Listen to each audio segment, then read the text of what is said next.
संसद में गतिरोध खत्म करने में सरकार जुटी हुई है।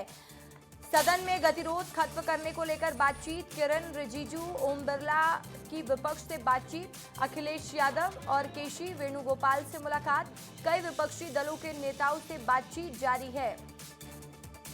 बड़ी जानकारी इस वक्त की दे रहे हैं, बड़ी खबर आपको बता रहे हैं।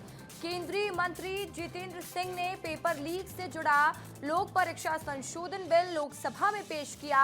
इस दौरान ध्वनिमत से बिल पेश करने के लिए वोटिंग कराई गई। इस बीच विपक्षी सांसदों ने पीएम मोदी, अमित शाह, छात्रों से माफी मांगे के नारे लगाए।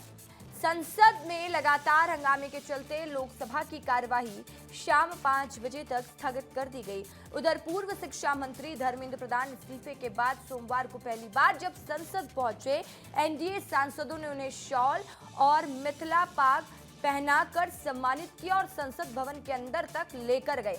सांसदों ने धर्मेंद्र प्रधान जिंदाबाद के नारे भी लगाए। धर्मेंद्र प्रधान ने नीट पेपर लीक विवाद के बीच 25 जुलाई को इस्तीफा दिया था। वहीं विपक्ष ने संसद के बाहर मकर द्वार पर ही प्रदर्शन किया। कांग्रेस समेत अन्य विपक्षी पार्टियों के नेता सरकार से नीट पेपर लीक और छात्रों पर हुई पुलिस कार्रवाई को लेकर सरकार से जवाब देने की मांग कर रही है। विपक्ष छात्रों से मारपीट के मुद्दे पर चर्चा पर अड़ा हुआ है। संसदीय कार्य मंत्री किरेन रिजिजू ने कांग्रेस और विपक्षी दलों से अपील की कि वे सदन का ध्यान भटकाने की कोशिश न करें। वहीं विपक्ष की तरफ से कांग्रेस सांसद गौरव गोगोई ने कहा कि हम चाहते हैं शाह बच्चों पर पुलिस कार्रवाई को लेकर जवाब दे। विपक्ष और सत्ता पक्ष के सांसदों का क्या कहना है, सुनिए। मैं कांग्रेस पार्टी को फिर कहना चाहता हूं कि देश का छात्रों का, स्टूडेंट्स का जो फीलिंग्स है उसको समझने का कोशिश करें। ये इन्होंने अभी भी एफआईआर दर्ज की है स्टूडेंट्स के खिलाफ, शायद कल रात को या आज सुबह, बिहार में, बंगाल में। तो ये अपनी आदतों से बाज तो आए नहीं है।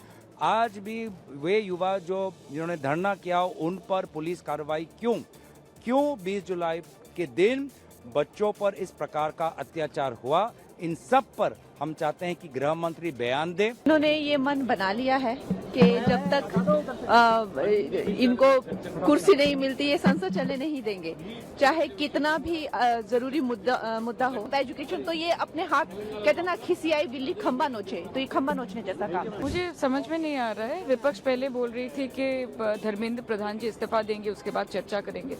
इस्तीफा हो गया है और आज भी वो चर्चा करने से नाराज है। बंदा बैठा नहीं था कुर्सी पे, तो अभी क्या ये क्या है, मोदी का गारंटी? बस हो गई बात, समझ में आई। इनकी गारंटी का कोई वारंटी नहीं है आज के दिन। पीडीए सामाजिक न्याय के राज की स्थापना, संविधान के तहत हक और सम्मान दिलाना, उसी रास्ते पर हम लोग चलेंगे। और अभी बीजेपी को हराया भी हम लोगों ने। नीट पेपर लीक विवाद और देश भर में हुए छात्र आंदोलन के बाद सरकार ने संशोधन विधेयक पेश किया है। नए और पुराने कानून में क्या अंतर है आपको बताती हूँ। नया बिल वर्सेस पुराना बिल, 2026 का कानून और 2024 का कानून क्या कहता है, समझिएगा। कानून और सख्त पेपर लीक, नकल, जांच, ट्रायल प्रक्रिया तेज रोकने के लिए कानून लाया गया। 2 महीने में जांच अनिवार्य, कोई तय समय सीमा नहीं होगी, रोजाना सुनवाई अनिवार्य। पहले होता था सामान्य न्यायिक प्रक्रिया। फास्ट ट्रैक कोर्ट का प्रावधान, स्पेशल कोर्ट का प्रावधान 2024 के बिल में नहीं था। सजा 10 साल की जेल की सजा, पहले जो प्रावधान था वो 5 से 10 साल जेल की सजा का प्रावधान था। जुर्माना 10 करोड़ कर दिया गया, पहले ये जुर्माना 50 लाख रुपए तक ही था, यानी कि अब जुर्माना 10 गुना बढ़ चुका है, 10 करोड़ कर दिया गया है।